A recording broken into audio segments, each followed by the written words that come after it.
Natrap sa mall at mga matataas na gusali ang ilang Cebuano sa gitna ng lindol. Meron ding inabutan sa kalsada at sa tulay. Nasa frontline ng balitang yan si Gary De Leon. Napahinto ang mga motorista sa Mactan Mandaue Bridge sa Cebu City nang biglang yumanig. Ang isang rider bumaba sa kanyang motorsiklo at kumapit sa railings. Takot ding napawak sa gilid ng isang naglalakad. Sa tindi ng lindol, nagmistulang duyan ng tulay dahil nag-uugaan ang mga poste ng ilaw.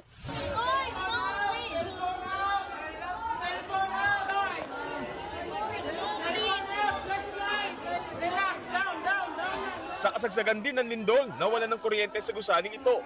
Rinig na pinapakalma ang mga empleyado na nasa 16th floor. Ang mga empleyado naman ng isang mall, natrap at nagsiksikan sa ilalim ng lamesa. Gumuho kasi ang bahagi ng establishmento. Lord, please, Lord. Ang isa sa kanila, napahugulgol sa takot. Lord, please, send some help, Lord. Nang tumigil ang pagyanig, nagmamadaling lumabas ng mall ang mga tao. Napatakbo naman sa kalsada ang mga residente ng barangay Sawang Calero sa lakas ng lindol. Kalma. Sa Colon Night Market naman, muntik pang magkagulo.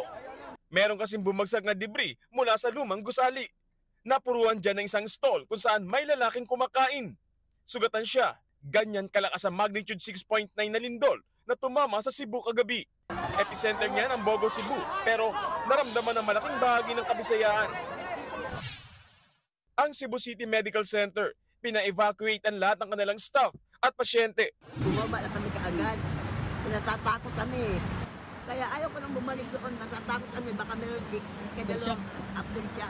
Nakatawag po kasi yung pagyanig. Ramdam po talaga yung paggalaw po ng ano. Parang yung pader po na palapit siya tapos lalayo bigla. Kung dumikit po ay si pader.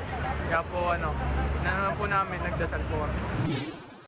Ang isang ginang na nagle-labor sa kalsada ng anak. Pati nga si Cebu Governor Pam Baricuatro na naka-evening gown pa dahil nasa gala night sa isang motel. Napatakbo matapos maramdaman ng pagyanig. Maya-maya, nag-Facebook Live na ang gobernadora. Nananawagan din siya sa LGU na i-assess ang kanilang lugar. So I'm on my way to the PNP Command Center to look at the actual the damages. Sa Medellin, Cebu naman, 10 na naitalang nasawi. May mga gumuho kasing bahay, pati ang kanilang munisipyo apektado. Nagdeklara na ng state of calamity sa lugar.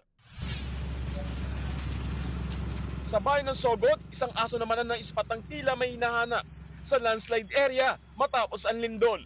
Ayon sa mga residente, alaga na isang lola ang aso na nasawi matapos ang landslide. Inilikas naman ng mga pasyente sa isang infirmary sa Tobogon, Cebu. Umabot din ang malakas na lindol sa isla ng Bantayan. Sa video, kitang nag-uugaan ang loob ng bahay ng isang residente. Nasira rin ang bahagi ng Bantayan Church. Sa lakas ng impact, nagkalat sa kalsada mga tipak ng bato. Nagbabalita mula sa frontline, Gary De Leon, News 5. Mga kapatid, Julius Babaw po. Para sa komprehensibo at makabuluhang balitaan at talakayan, mag-follow at mag-subscribe na sa social media pages ng News 5.